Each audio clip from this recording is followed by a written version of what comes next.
Muito bem, boa noite. Vamos dar início, então. As pessoas já estão iniciando aqui conosco também. Sônia Ruiz, Paulo Gutenberg, Maria da Graça e outros estão já participando conosco. Nós vamos, então, dar início, como sempre, com a nossa prece e, logo a seguir, o tema Nascer de Novo, conforme nós propusemos. Então, nós vamos fechar os nossos olhos com tranquilidade, sintonizando com Jesus, o nosso amigo permanente de todos os momentos, que está conosco na alegria, nas difíceis.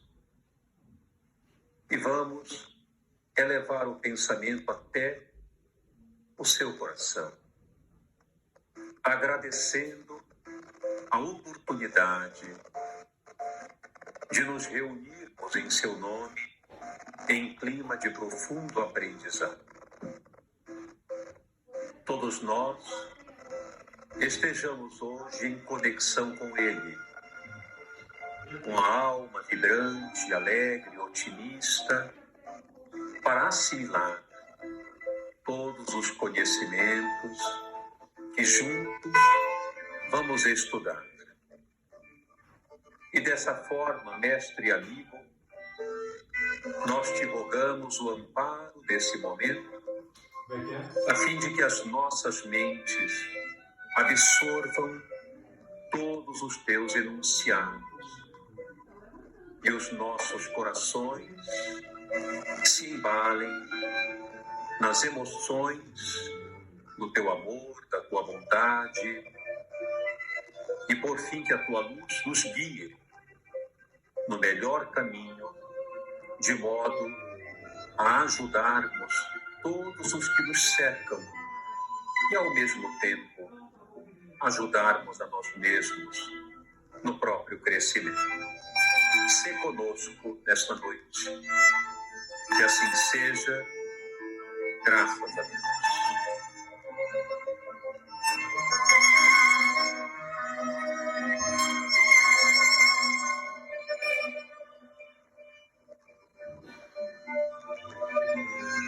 Muito bem, nós vamos retomar então, conversando um pouco hoje sobre o tema Nascer de Novo.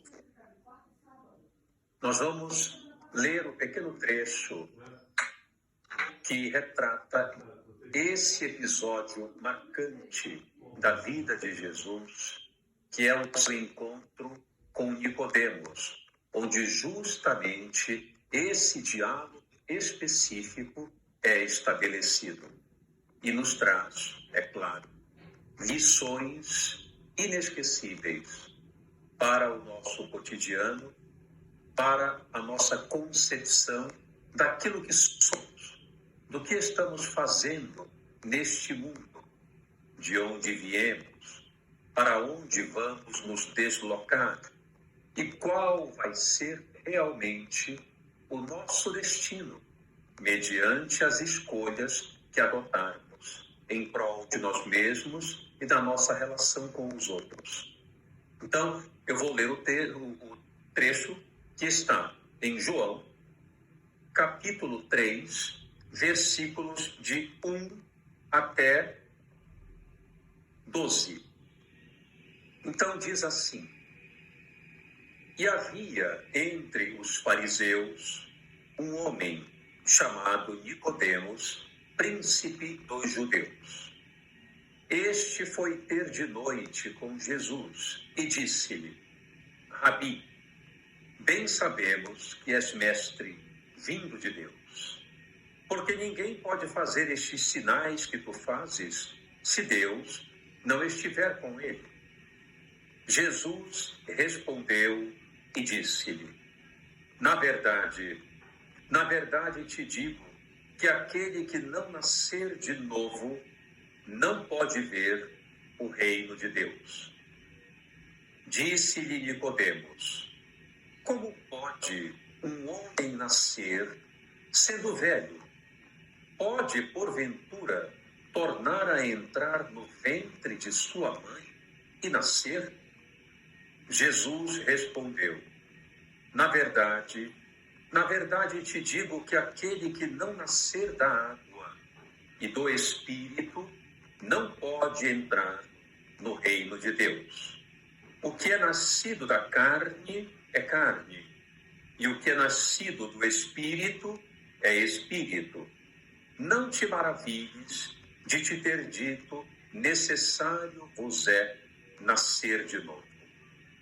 O vento sopra onde quer, e ouves a sua voz, mas não sabes de onde vem, nem para onde vai. Assim é todo aquele que é nascido do Espírito. Nicodemos respondeu e disse-lhe: como pode ser isso? Jesus respondeu e disse-lhe: tu és mestre em Israel e não sabes isto? Na verdade te digo que nós dizemos o que sabemos e testificamos o que vimos, e não aceitais o nosso testemunho. Se vos falei de coisas terrestres e não crestes, como crereis se vos falar das celestiais? Essa passagem, naturalmente, ela prossegue aqui, mas para o nosso interesse particular, tema, vamos concluir no versículo 12. É um diálogo memorável esse episódio entre Nicodemos e Jesus.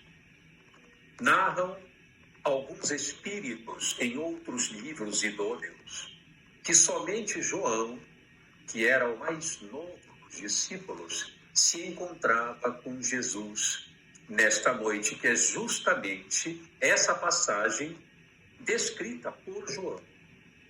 Parece que somente João estava ali. E naquela época, João devia ter aproximadamente 16, 17 anos. Era um garoto, era um menino. Era o mais novo de todos eles. Então João ficou na surtina, observando se alguém passava, para que os dois não fossem localizados conversando. Por quê? Porque seria uma grande vergonha para um doutor da lei ir de encontro a um homem aparentemente comum, que não tinha nenhuma estirpe, para dialogar e pedir informações, pedir instruções sobre a vida. Que curioso isso. Então, Nicodemos, em função do ego, naturalmente preparou na calada da noite, na madrugada, um encontro com Jesus, onde ninguém pudesse perceber. E isolaram-se em um determinado local, não é bem conhecido, e João ficou na espreita para ver se alguém passava, e naturalmente escutou a conversa. Por isso, é o evangelista que narra esse encontro entre Nicodemos e Jesus. Então, Nicodemos se aproxima de Jesus e diz, de uma forma muito sutil, de uma maneira muito delicada, uma apresentação inicial muito branda, e diz: olha, nós sabemos que realmente tu vens da parte de Deus. Como quem diz assim: olha, eu não quero criar polêmica, eu não quero criar nenhum tipo de embaraço nesse momento. E então, Jesus imediatamente capta qual era a inquietação de Nicodemos. Observem que a colocação de Jesus logo a seguir não tem nada a ver com o primeiro momento em que Nicodemos o aborda. Nicodemos o aborda aqui dizendo: sabemos que és mestre vindo de Deus, ninguém faz esses milagres que tu fazes sem que Deus esteja ali, coordenando tudo. Então ele foi se aproximando, se esgueirando, tentando criar um laço ali de conveniência, talvez com medo, inseguro. Jesus, que tinha no seu fenômeno paranormal a capacidade de identificar o conteúdo mental das pessoas. Ele era capaz de perscrutar a mente de qualquer um de nós. Notou qual era a grande dúvida de Nicodemos. Provavelmente Nicodemos, estudando as Escrituras Sagradas, inquietava-se muito a respeito dos renascimentos, a respeito da lei de causa e efeito, das punições e recompensas. Talvez estivesse, de alguma forma, inquieto, ansioso em relação a essas elucubrações que ele fazia durante os seus estudos. E ouvindo certamente Jesus em relação às suas pregações, onde estavam contidas ali claramente as leis dos renascimentos corporais, ele se ficou impressionado. Queria conversar com aquele homem de alguma forma e foi ter com ele. Então Jesus, rapidamente identificando, devolveu, dizendo a ele: ninguém pode ver o reino de Deus se não nascer de novo. Nicodemos ouviu exatamente o que queria, porém, mais inquietações e dúvidas surgiram no seu íntimo. Então ele pergunta imediatamente aqui: mas como pode um homem velho nascer de novo? Será que ele tem que voltar ao ventre da mãe e então nascer?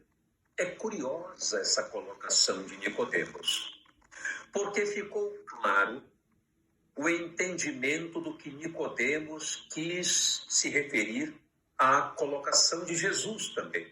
Jesus disse: ninguém pode ver o reino de Deus se não nascer de novo. Nicodemos poderia ter dito: mas como podemos fazer então para renascer? Devemos o quê? Mudar a nossa mente, mudar as nossas emoções, mudar de que forma? Intimamente. Não, ele não se referiu a isso. Nicodemos entendeu claramente o que Jesus quis dizer. Tanto é que devolveu a resposta com uma pergunta, dizendo assim: mas como é que pode? O homem, então, tem que entrar no ventre de sua mãe de novo e nascer uma outra vez? Era essa a sua dúvida, era essa a sua angústia interior, em função dos seus estudos, dos seus conhecimentos, que ali estavam um pouco marginalizados pela dúvida sobre a lei dos renascimentos corpóreos. E Jesus alcançou justamente aquela dúvida. E então, Jesus prossegue dizendo: é necessário nascer da água e do Espírito. Caso contrário, não se pode conhecer ou ver, vislumbrar o reino de Deus. Então agora fica uma coisa mais interessante de se entender. Nascer de novo é necessário.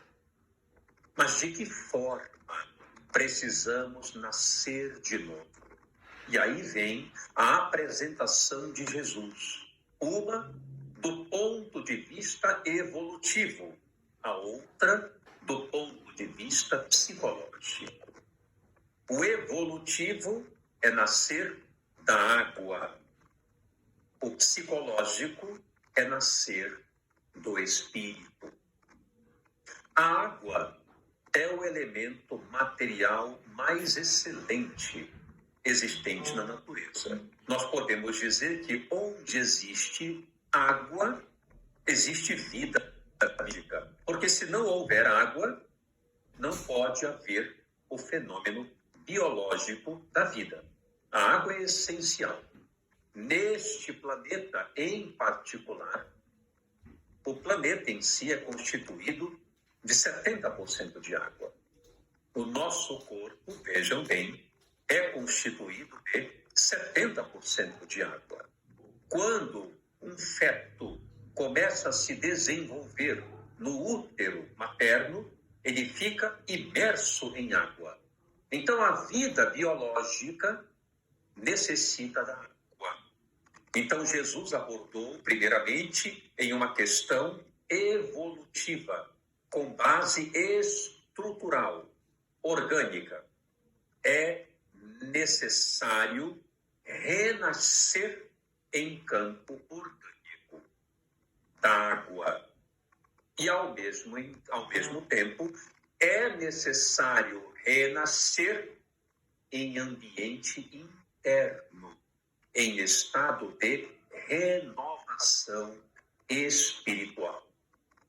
Podemos dizer, no campo psicológico, em estado mental, emocional, comportamental. Esses 3 elementos que governam a nossa constituição individual: pensamento, emoção e comportamento. Pensamento, emoção e comportamento dizem respeito a renascer em âmbito espiritual. Estar em um corpo físico, deambulando no mundo, com as suas lutas, com as suas vicissitudes, com as suas provações, diz respeito a um estado orgânico, a um estado corpóreo, vinculado à matéria. Então, de um lado, é necessário renascer na matéria, e de outro, é necessário renascer em âmbito íntimo, em renovação interior. Então, ele continuando aqui, diz assim: mas como isso é possível, diz ele? E Jesus então conclui de uma forma excepcional: ora, tu és mestre em Israel e desconheces estas coisas? Porque naquela época, a lei da reencarnação era conhecida de uma forma algo confusa, de uma forma superficial. Mas eles conheciam, de uma certa forma, o fenômeno da reencarnação. Tinham esse diálogo. Tanto é que Jesus, certa vez, perguntou para os discípulos: quem diz o povo que eu sou? Imediatamente comentam: uns dizem que tu és Jeremias, outros dizem que és Zacarias, ou algum dos profetas. E então Jesus pergunta para Simão: e tu, Simão, quem dizes que eu sou? E ele responde de uma forma muito clara: tu és o Cristo, o Filho do Deus vivo. E Jesus então diz que ele exultou naquele momento por reconhecer que aquele que revelou para Simão que ele era o Cristo, essa revelação notável do que Jesus representava, era Deus, e não os homens, e não a matéria, e não as vicissitudes da vida, aquelas fragilidades comuns do cotidiano, não. Foi o estado interno, aquele estado de conhecimento interior em que Deus habita, que nos mostra claramente quem representam as pessoas de fato. Então, eles tinham noção a respeito do fenômeno da reencarnação ou do renascimento corpóreo. Ora, se Jesus poderia ser um dos profetas, é porque ele reencarnou agora na condição de Jesus, tendo sido em outro momento encarnatório um dos profetas, o que não é verdade, porque Jesus nunca teve qualquer encarnação neste planeta. Ele esteve aqui em caráter de missão para nos ajudar a nos elevarmos moralmente. Foi apenas uma passagem. Já era ali um ser plenamente perfeito. Não tinha necessidade de passar por nenhuma experiência em âmbito biológico, em âmbito fisiológico, de forma alguma. Ele veio apenas em caráter de missão. E ele completa, então, aqui, seguindo uma orientação excepcional, que diz assim: o vento sopra onde quer, e ouves a sua voz, mas não sabes de onde vem, nem para onde vai. Assim é todo aquele que nasce do Espírito. Isto quer dizer que a matéria cerceia o movimento, a matéria contrai, a matéria prende, a matéria aprisiona. O Espírito liberta, o Espírito está livre, está solto, se dirige aonde quer. Isso pode ter uma série de conotações. Por exemplo, como espíritos ou em espírito, o nosso pensamento pode viajar a lugares infindáveis. A nossa imaginação pode alcançar distâncias imensuráveis. A nossa vontade, aquilo que somos, aquilo que nos permeia a alma, como vontade, como desejo, como necessidade de crescimento, de elevação, isto não pode ser, em hipótese alguma, aprisionado. Quando, por exemplo, Jesus estava na cruz, totalmente fincado por aqueles cravos, preso na cruz e sustentado lá nos madeiros, em corpo físico, ele estava de fato aprisionado. Em espírito, não. Porque ali, em espírito, o vento soprava onde queria. Sua imaginação, sua vontade, seu desejo, seu ideal, seus pensamentos estavam completamente livres.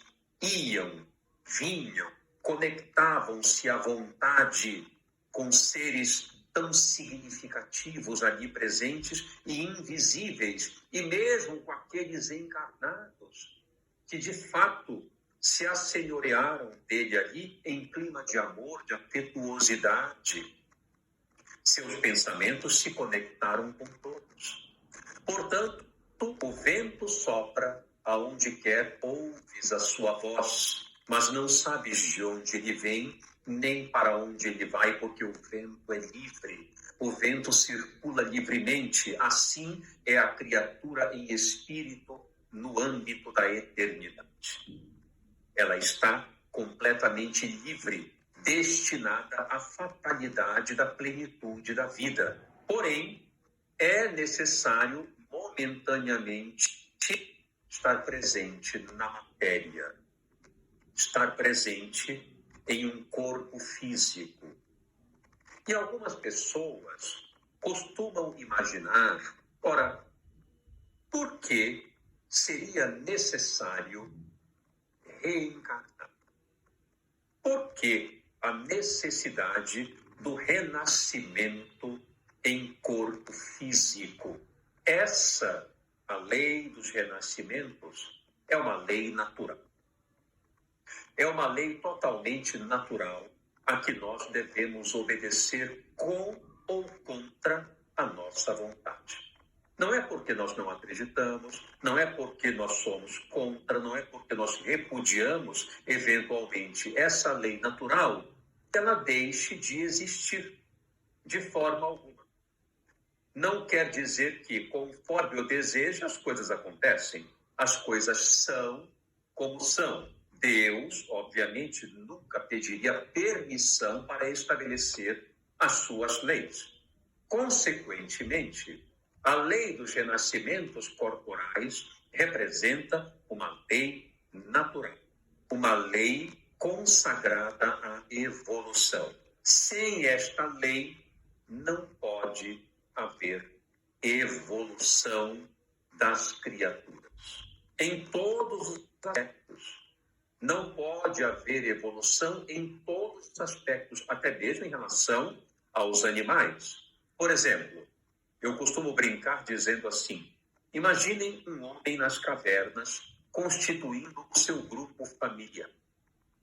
Alguém aqui pode imaginar um poodle lindo habitando a caverna junto com aqueles seres do passado? Claro que não. Tudo evolui, tudo progride em beleza, em inteligência, em aformoseamento, em estrutura física e, ao mesmo tempo, em intelecto, em condição moral, no caso das criaturas humanas. Para que haja esse fenômeno evolutivo, é necessário sedimentar memórias. É necessário estabelecer experiências. Mas isso poderia ocorrer, por exemplo, no mundo espiritual, sem precisarmos reencarnar. Os espíritos da codificação afirmam que isso não é possível, que é necessário a injunção da matéria, do espírito ligado a uma estrutura biológica, física, para que haja esse desenvolvimento. Por que isso? Basta fazermos comparações interessantes a respeito disso. Por exemplo, para que um halterofilista possa se desenvolver no campo da sua musculatura, ele precisa, em primeiro lugar, sofrer a injunção de determinados pesos. Ele precisa se submeter a um certo nível de tensão, a um certo nível de angústia, ansiedade, de modo saudável, de inquietação, de dúvida, de incerteza. Caso contrário, não é possível desenvolver a nossa inteligência. Consequentemente, na referência que eu dou, a musculatura. Isso quer dizer que ele começa com pesos menores, gradativamente ele precisará manter sempre um esforço de incrementar certos quilos, aqueles pesos, para aumentar a capacidade muscular e, ao mesmo tempo, a conformidade dos músculos. Ou então, ele não conseguirá atingir o objetivo necessário. Portanto, ele precisa sofrer algum nível de injunção. Se ele permanecer apenas no conforto da inércia, apenas imaginando como tudo seria na sua constituição, apenas experimentando ali o conhecimento teórico do que precisaria fazer para se tornar alguém musculoso, parado porque não há pesos. O peso é a matéria em que ele se debruça. Como não tem, onde fica apenas o seu conceito teórico? Como ele poderia desenvolver essa musculatura? Não há como. Então, a mesma coisa acontece, por exemplo, no campo da reencarnação. Precisamos, gradativamente, para desenvolver a inteligência, a condição moral, a nossa capacidade de pensar, de eleger a vontade de forma adequada e de alçar voo no campo do conhecimento científico, no campo de amplos conhecimentos em relação à arte, à política, à religião, à educação, tudo aquilo que constitui o conhecimento do espírito. Isso não pode ocorrer simplesmente em âmbito espiritual. É necessário que haja a injunção da matéria. É necessário que exista a ligação do espírito com aquilo que o faz produzir esforço, luta, consciência diante das coisas. E Deus, então, estabeleceu o fenômeno da reencarnação e os diversos mundos habitados para que todos nós, gradativamente, alcancemos as duas asas da evolução, conforme o Espírito Verdade já anunciou previamente em o Evangelho segundo o Espiritismo: o conhecimento e o sentimento. O sentimento aí implica a conexão com o aspecto moral. O conhecimento, a sua conexão com o desenvolvimento do intelecto ou da inteligência. Essas são as duas asas de evolução espiritual. Sem a reencarnação, sem experimentarmos os testes contínuos que nos solicitam esforços, lutas, sofrimentos, vivências, não podemos evoluir de forma alguma.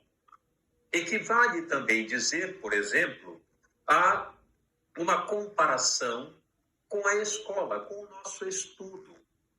Por exemplo, imaginem vocês, é a mesma coisa estudarmos uma programação em casa e estudarmos uma programação indo à escola? Não, é diferente. Claro que tem diferenças importantes. Na escola, passaremos por várias situações que na nossa casa nós não passamos e que certamente faltariam para o nosso desenvolvimento. Por exemplo, eu terei na escola que passar por provas periódicas. Em casa, isso não acontecerá. E se acontecer, será em um ambiente relativamente confortável para mim, que não implica em eu demandar esforços, não implica em eu passar por situações desafiadoras, porque é o meu hábitat. Sendo o meu hábitat, eu me tornarei alguém muito mais indolente do que se eu me dirigisse à escola para fazer os testes, para me submeter aos questionamentos, para me submeter aos grupos de estudo e, com isso, interagir com uma série de pessoas diferentes, que pensam diferente de mim, que sentem diferente de mim, que decidem diferente de mim, e eu terei, então, que encontrar estratégias internas para lidar com essas diferenças.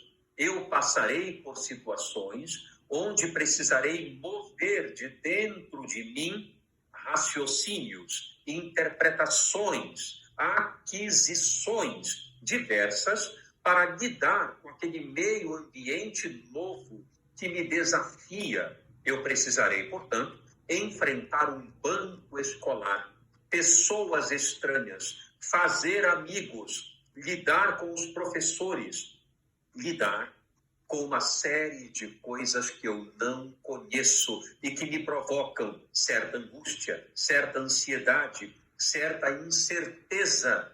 E é isso que aprimora a minha vontade de conhecer, de superar, de cair e levantar. Se eu permanecer em casa fazendo isso, muitas dessas experiências importantes eu não alcançarei. Consequentemente, não poderei, de maneira alguma, sem essas injunções a que eu me referi, me desenvolver como pessoa, como espírito. Por isso é que Jesus abordou claramente essa proposta, dizendo: todo aquele que não abandonar o seu pai, a sua mãe, seus irmãos, seu cônjuge e sua própria vida, não pode ser meu discípulo. Para muitas pessoas, isso soa estranho demais. Como é que pode abandonar o pai, abandonar a mãe? Isso é negligência, isso é irresponsabilidade, mas é um sentido metafórico, é um sentido alegórico. Significa apenas que para que eu me desenvolva, eu preciso deixar a minha zona de conforto, a minha zona de proteção, a minha zona de segurança.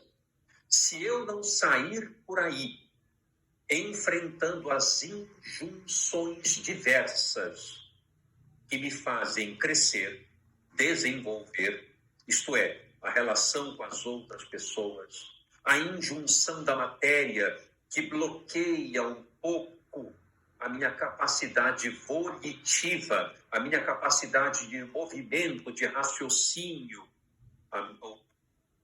o organismo físico faz isso. Nós aqui neste planeta, encarnados, não estamos dando, obviamente, a totalidade dos nossos potenciais, como se estivéssemos sem o corpo físico. Por isso é que o corpo físico é importante, porque ele funciona como o peso para o halterofilista. Então, o peso, a carga, produz musculatura, produz robustecimento. Então, é necessário a injunção física para o desenvolvimento. Daí fica a questão de que a cada período em que nós reencarnamos, a cada momento, a cada instante, porque é somente um instante, o tempo que estamos na vida física, logo mais nós estaremos, repentinamente saímos dela.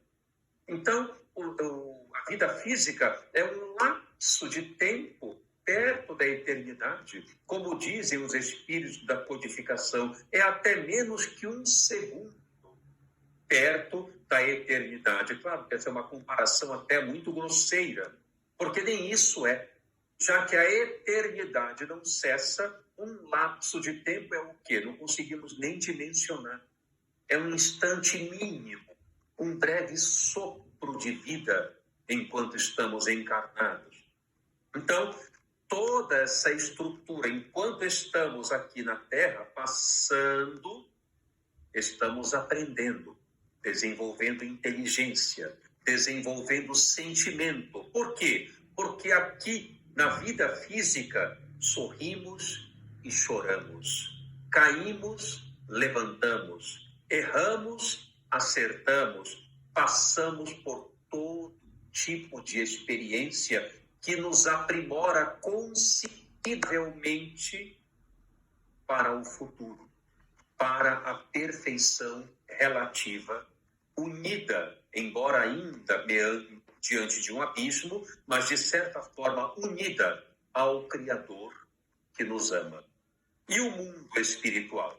O mundo espiritual, por ora, para nós, é um período de refazimento, é um período de treinamento, é um período onde nós estudamos, nos aprimoramos também, aprendemos, claro, introduzimos conteúdos no nosso âmbito mental, porém, o grande teste é aqui. O grande teste é esse em que nós nos encontramos agora, lidando com todas as diferenças que são o nosso entorno de convivência. O íntimo tem que lidar com o externo, e isso é muito complexo. Se estivéssemos na pátria espiritual, esse conhecimento, essa amplitude do saber e do sentimento não poderiam ser alcançadas, pelo menos em totalidade, como se dá no ambiente da vida física. Quando olhamos o nosso mundo, quando observamos o contexto da nossa vivência neste planeta, vejam que interessante. Há inúmeras declarações, algumas, posso até dizer de maneira direta, mas a grande maioria de maneira indireta, mostrando evidentemente o fenômeno indiscutível da reencarnação. Vejam, por exemplo, crianças que repentinamente falecem, desencarnam, logo depois de nascer, com uma doença cardíaca congênita, por exemplo. ou vêm a termo, vão passando pelos anos de vida, repentinamente, aos 7, 8 anos, vêm a desencarnar. Ora, não tiveram tempo de constituir nenhuma estrutura potencial de convivência, de afazeres, de desenvolvimento intelectual. Começaram de forma tenra na escola e logo abandonaram todos aqueles conteúdos de aprendizado, a relação com os amigos, com a família, com o ambiente do lar, com o ambiente do seu cotidiano, porque desencarnaram. E a pergunta é, por que passaram por isso? Por que uma pessoa vive até os 7 anos de idade e a outra até os 98, 100 anos ou mais até? Por que essas diferenças? Porque Deus faz essas escolhas assim. Não é estranho avaliarmos dessa forma? Por que alguém vive longamente e outro vive de forma tão breve? Por que aquele precisou sair da vida tão rápido e aquele outro teve a permissão de viver tão longamente? Por que essa diferença dentro do estado da perfeição divina, da sua bondade? Como explicar isso? Como explicar que algumas crianças estão aí no parque brincando com seus pais, brincando de diversas formas de diversão, saudáveis, plenas, estuantes de vida, enquanto outras passam por situações tão dolorosas? Como se explica isso no âmbito da perfeição e da bondade de Deus? Algumas com transtornos muito graves, com problemas físicos degenerativos graves, ali paralíticas em um leito, desenvolvendo tratamentos dolorosos. Por que umas passam por isso e outras, durante todo o período infantil e adolescência, nada quase sofrem? Tem algumas febres ou algumas infecções de garganta, coisas mais banais, e tem saúde plena. Por que uma tem uma doença tão séria e a outra estua em saúde? Onde está a misericórdia e a bondade de Deus? Por exemplo, como nós podemos enxergar hoje tantas desigualdades sociais? Pessoas que, de uma certa forma, são muito abastadas, outras passam por carências muito intensas, outras experimentam necessidades muito rigorosas, enquanto algumas têm muito mais do que o necessário. Como nós podemos explicar isso sem o fenômeno da reencarnação, onde depois todos terão oportunidades distintas, todos passarão pelas mesmas experiências que hoje não estão passando, lhe foram suprimidas, mas que amanhã, em um momento de maior oportunidade, passarão por condições diferentes, mais aprimoradas, em melhores condições em todos os sentidos, socioeconômico, cultural, emocional. Como explicar isso sem compreender a reencarnação? Como é que nós podemos explicar, por exemplo, as desencarnações coletivas? Um avião decola e muitos que ali estão sendo aguardados pelos seus familiares, ou viajando a negócios, viajando a passeio. Ninguém entra em um avião para sofrer um dano grave. Todos viajam de avião para chegar mais rápido a determinados locais. Repentinamente, há uma desencarnação coletiva em função de um acidente aéreo. Como explicar isso? Como explicar a luz da bondade da perfeição e da sabedoria divina. Por que que uns têm o direito de permanecer vivos e outros, subitamente, sem nenhuma programação hostil, estavam apenas desejando viajar, passear, trabalhar, rever a família, repentinamente, por um certo período, é óbvio, perderam essa oportunidade? Como explicar isso de modo sem ser vista o fenômeno da reencarnação e a bondade de Deus? Como explicar o surgimento, por exemplo, de gênios, como temos visto no cotidiano? Crianças de 5 anos tocando piano como autodidatas. Temos vários exemplos. Criaturas diversas que repentinamente se sobressaem, tornando-se eminentes cientistas, enquanto que a grande maioria, como nós, pessoas comuns. E nós olhamos para esses outros e lá estão eles, desenvolvendo de forma fenomenal conteúdos prodigiosos para a humanidade. Como explicar isso sem que haja o fenômeno da reencarnação? Muitos dirão, é o processo genético. Isso foi dado em função dos conteúdos genéticos transferidos.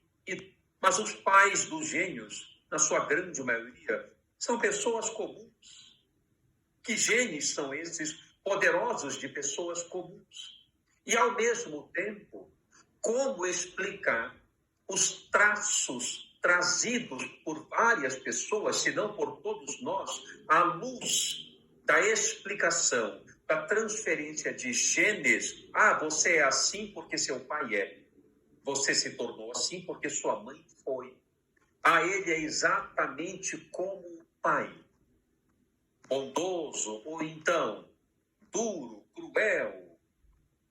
Mas se isso for verdade, onde está o livre-arbítrio?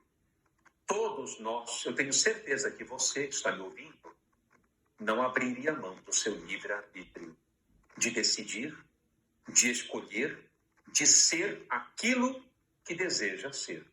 Então, se tudo se resume a uma transferência biológica de carga genética, onde está o livre-arbítrio?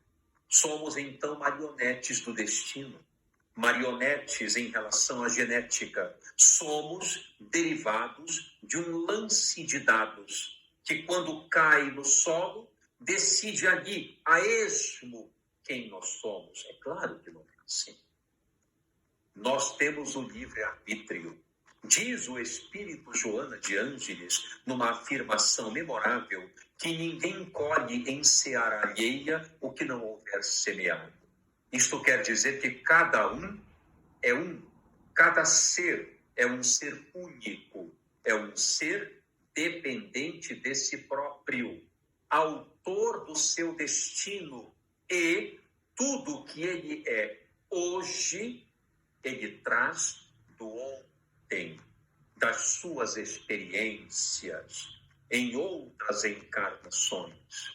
Porque memórias ficam. É bem verdade, e esse é um outro tema importante que eu quero abordar, é bem verdade que nós esquecemos o nosso passado. E muitas pessoas não creem, por exemplo, no fenômeno da reencarnação, pelo fato de que nós esquecemos tudo que fomos antes. Normalmente dizem assim, se realmente houvesse a reencarnação, eu saberia quem fui. Eu tinha noção do que havia feito. Porque isso me ajudaria a hoje não repetir o mesmo engano. Ora, por que eu não lembro então?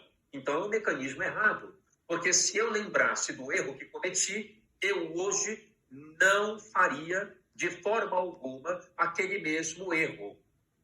Equivale justamente a dizer aquilo que acontece nos bancos escolares. Quer dizer assim, se eu tivesse uma cola no pulso, certamente eu faria essa prova e tiraria uma nota superior. Sempre é bom ter uma cola no bolso.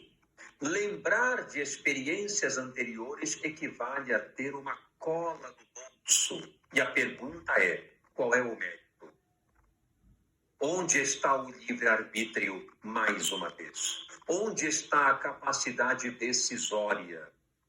É claro que o esquecimento do passado é fundamental, por vários motivos. Em primeiro lugar, o cérebro não suporta essa carga de vivência multimilenar que temos. Não temos a capacidade, no momento, em nosso estágio evolutivo, de recordar nenhuma, sequer várias encarnações anteriores. Não temos essa possibilidade, porque isso causaria, como eu vou mostrar daqui a pouco, um grande dano para o nosso sistema nervoso central. Teríamos um comprometimento mental e neurológico muito grave. Da mesma maneira, isso faria com que nós evitássemos muito mais repetir experiências que nos trariam lições. Porque, frequentemente, nós reencarnamos junto daqueles com quem temos algumas dificuldades de relacionamento. Aqueles com quem temos certos prejuízos de contato anteriormente. Às vezes é o pai, às vezes é o irmão, às vezes é a mãe, às vezes é o cônjuge, às vezes é o colega de trabalho, enfim, pessoas que estão no nosso meio de convivência e com quem temos limitações de convívio. E por que elas aparecem no nosso meio?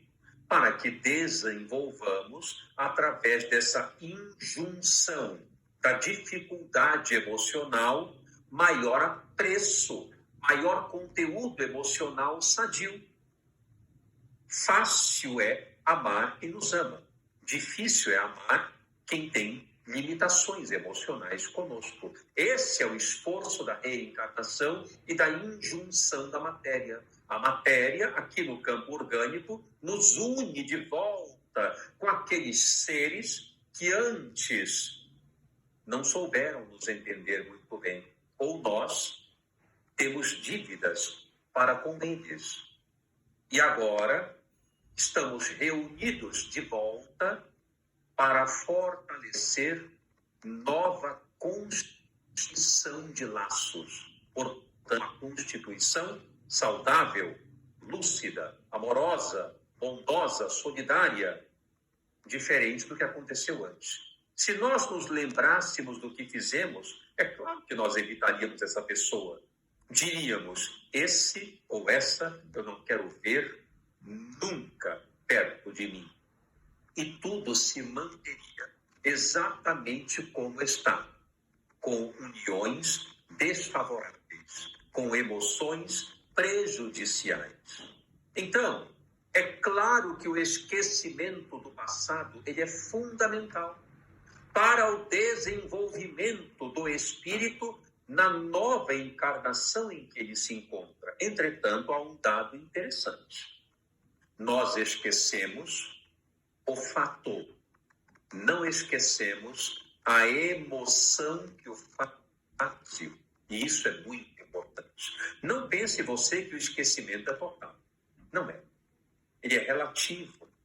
Nós não lembramos a paisagem dos acontecimentos, mas sentimos a dor ou a alegria, todas as impressões emocionais do que aconteceu.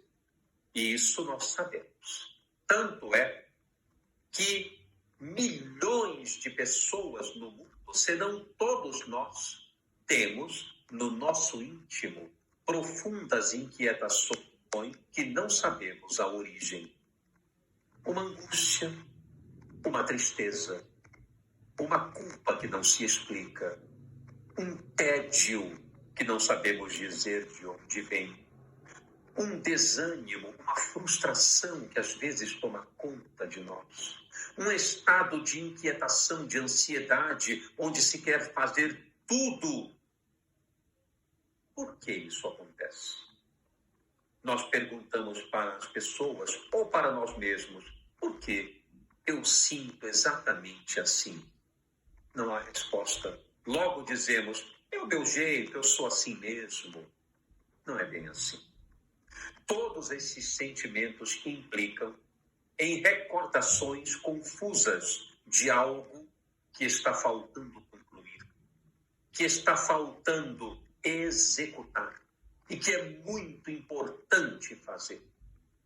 Daí a reencarnação, para que essas arestas possam ser resolvidas e para que novo grau de desenvolvimento surja com essas experiências dolorosas. Eu não tenho dúvida de que a depressão, a ansiedade, a psicose, o transtorno bipolar, inúmeras fobias, medos inexplicáveis, dificuldades de sono, tudo isso representam sinais de que algo está faltando concretizarmos em nossa vida.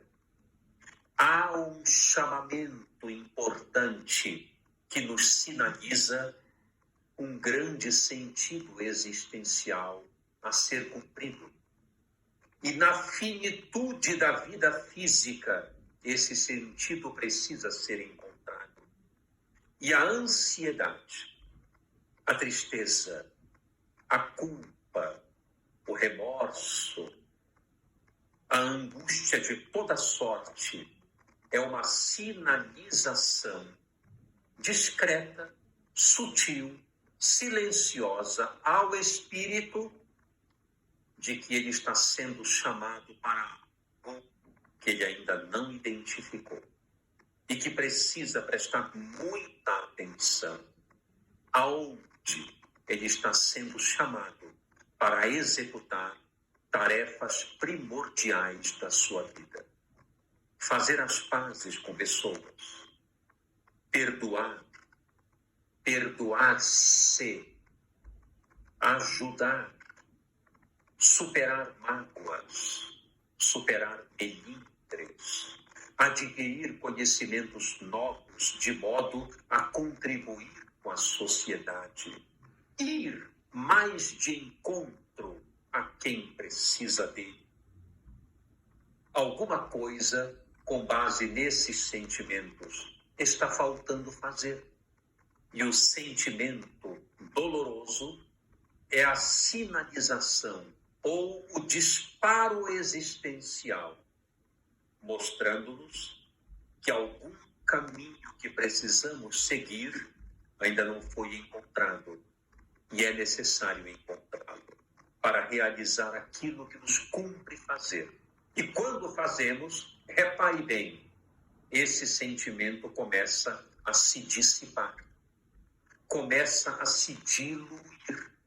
Toda vez que nós entramos na vida nova, através de uma oportunidade encarnatória nova, e abraçamos a caridade como fundamento evolutivo, isto é, decidimos-nos pelo bem, por tudo aquilo que é bom, por tudo aquilo que é belo, por tudo aquilo que é nobre. Observe como isto é verdade. Estes sentimentos de inquietude, culpa inexplicável, vazio, tédio, começam gradativamente a ser substituídos pela alegria de viver, pelo bem-estar, pela sensação de dever cumprido. E tudo começa a mudar no campo emocional. Não há o que discutir e também não é necessário ser psicólogo para reconhecer isso. É evidente que isto é uma realidade. Todos nós aqui, de alguma forma, já experimentamos isso. Estávamos se sentindo um grande mal-estar por alguém. Não queríamos ver essa pessoa, como se diz vulgarmente, nem pintada de ouro. Mas acabamos cedendo. Entramos em contato, ou ela veio se dirigir a nós. E aí criamos um laço de respeito, um laço de paz. Cessamos as discussões, os desentendimentos. Repare, imediatamente, aquele estado de ansiedade e de insatisfação, ele é substituído em 360 graus por um bem-estar e um dever cumprido. E um estado de felicidade inenarrável toma conta de nós. E ficamos em paz, como se aquilo que era importante ter sido feito, foi feito.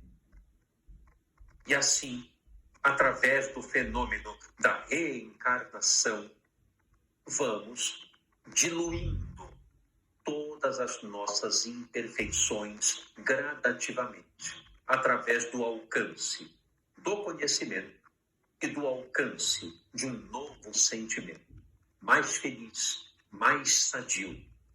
E com isso, o desenvolvimento global de nós como espíritos, tanto na carne como no espírito, como diz Jesus. É curioso que Jesus nos orienta que o que é da carne é da carne. O que é do espírito é do espírito. São duas coisas distintas, e é verdade. Porque o espírito independe da matéria, porém necessita dela para agir sobre a matéria, sobre o mundo em que agora ele se encontra para vivenciar suas experiências. Então, por um tempo, espírito e matéria são elementos sinérgicos, são elementos que se interdependem para o processo da evolução, mas não são dependentes uns dos outros. Ali está a matéria, no seu ambiente, por exemplo, orgânico ou inorgânico. E ali está o espírito, no seu ambiente propício evolutivo, guardando em si todas as bagagens de que necessita.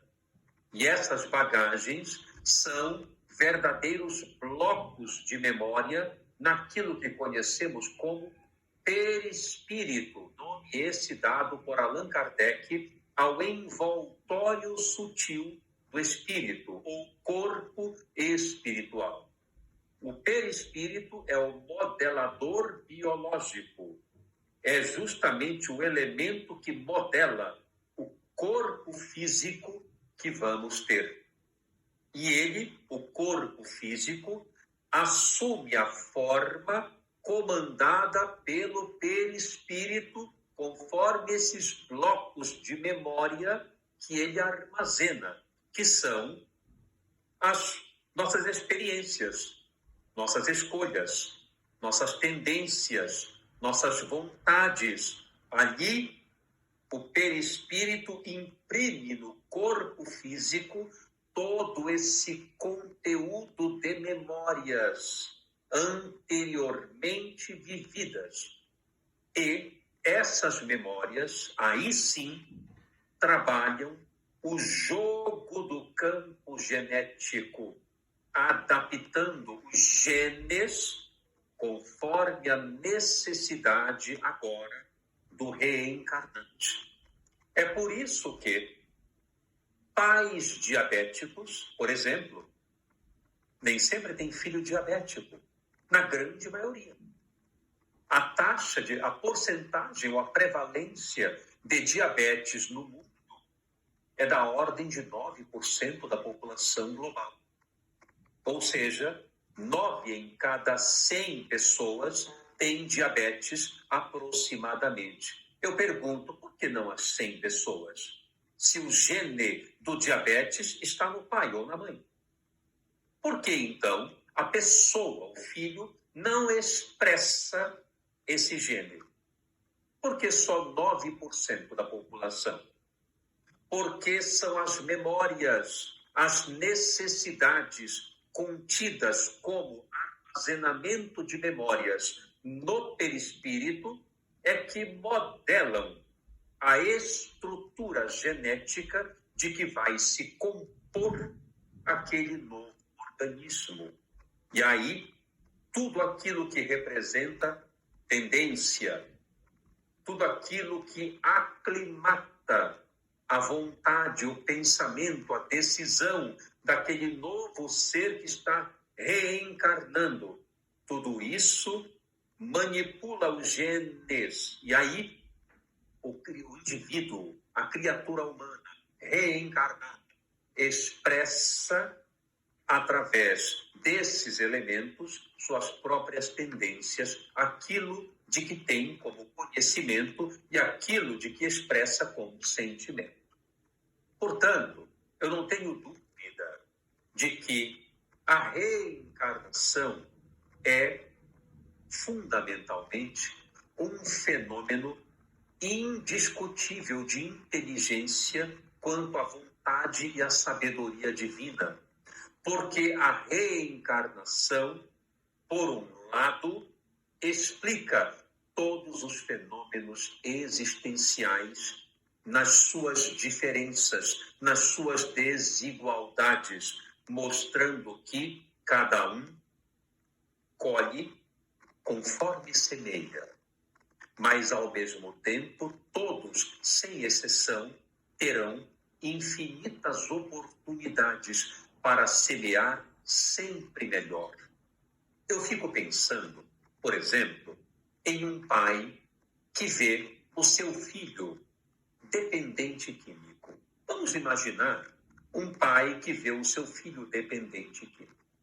Está nas ruas, está ali em estado deplorável, enquanto outros filhos estão evoluindo, por exemplo, em nível acadêmico, em nível de relacionamento social, criaturas decentes, criaturas promissoras.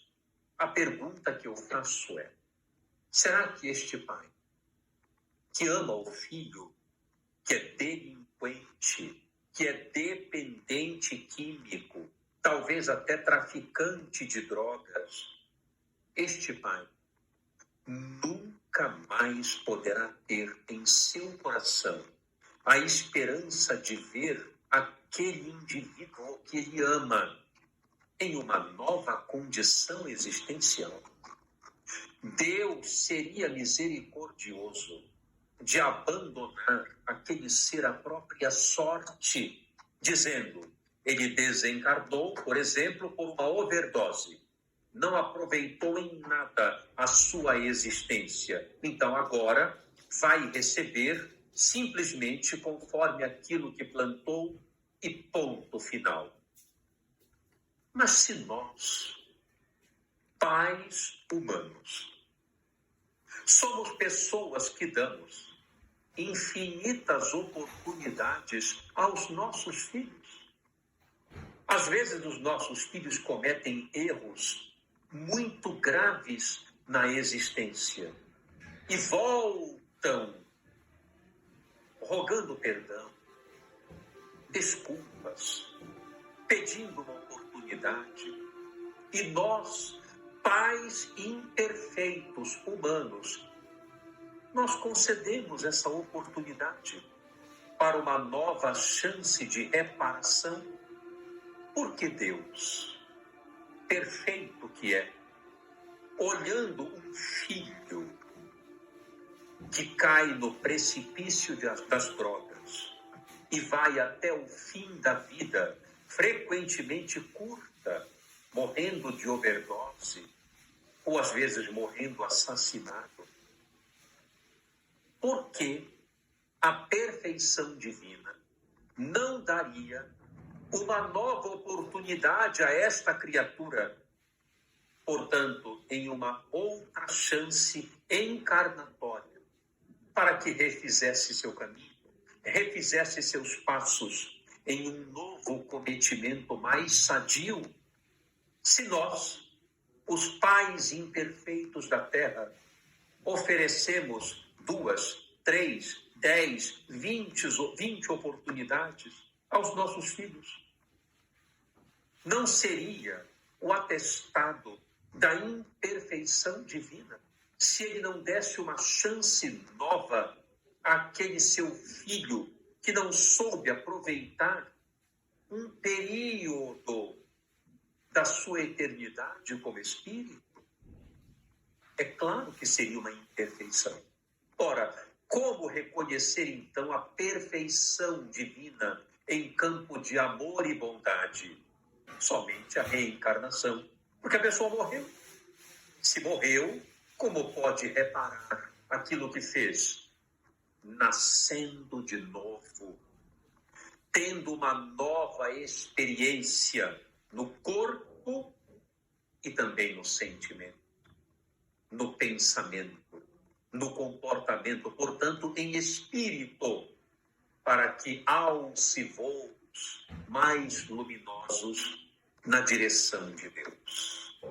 Então, caros amigos, concluindo, nós estamos aqui em um período reencarnatório. Tivemos muitas experiências anteriores. Somos hoje o que fomos ontem. Trazemos toda essa bagagem conosco, mostrando atualmente nossas tendências. Nem precisamos fazer regressão para saber quem fomos. Basta observar as nossas tendências atuais. Somos criaturas que temos amplo amor no coração ou ainda guardamos uma boa dose de egoísmo, de insensatez, de más tendências? O que queremos para a nossa vida futura, no campo do espírito? Felicidade, alegria, dever cumprido? Então, o que estamos fazendo agora? Mudar toda aquela trajetória anterior que não foi tão boa. Hoje é o momento. Hoje é a instância que recebemos para mudar toda a situação. Viktor Frankl, o fundador da logoterapia, propõe uma proposta que ele naturalmente não sabia, já desencarnou, portanto hoje sabe, vai entender perfeitamente o que eu estou dizendo. Propôs em seu livro Em Busca de Sentido uma teoria que é totalmente reencarnatória. Embora não tivesse admitido. Ele disse: viva como se você estivesse vivendo uma segunda vez. E como se da primeira você tivesse feito tudo tão errado como está prestes a fazer agora. E ele completa dizendo: o que mais nos chama a atenção para fazer mudanças na vida do que esse enunciado que eu apresento? Viver como se estivéssemos vivendo uma segunda vez. E como se da primeira vez tivéssemos feito tudo tão errado como estamos quase sendo capazes de fazer agora. Não seria isso que nos colocaria estancados em um momento e diríamos: meu Deus, não vou repetir esse erro, não vou cometê-lo de novo, não vou cair de novo no precipício, agora eu vou tentar fazer o melhor da minha vida. Não é uma proposta reencarnatória de Viktor Frankl? Ele, que era judeu, naturalmente não tinha nenhuma ligação com o fenômeno da reencarnação propriamente dita, mas apresentou-nos uma proposta que o Espiritismo traz com clareza. Viva, portanto, você, eu também, vivamos todos nós, como se estivéssemos vivendo uma segunda vez. E como se da primeira tudo tivesse dado completamente errado, como agora está prestes a acontecer de novo. Olha só, é o momento de pararmos e fazermos uma grande reavaliação da nossa vida, dizendo: não vou cometer os mesmos enganos. Não vou pôr tudo a perder de forma alguma. Farei o melhor que eu puder. É para isso que nós estamos aqui. Vou concluir, peço licença, lendo um trecho que eu escrevi em 2015 nas redes sociais e guardei esse pequeno trecho falando a respeito do que é a reencarnação na condição atual em que nós nos encontramos, e eu fiz isso com uma boa dose de humor. Então eu quero aqui finalizar transferindo a você isso que eu escrevi há praticamente 5 anos atrás. Então diz assim: o planeta Terra é a escola, o nascimento é a matrícula, a existência é o período letivo, a humanidade são os nossos colegas de classe. As advertências e conselhos são os livros. Os desafios de cada um são os testes.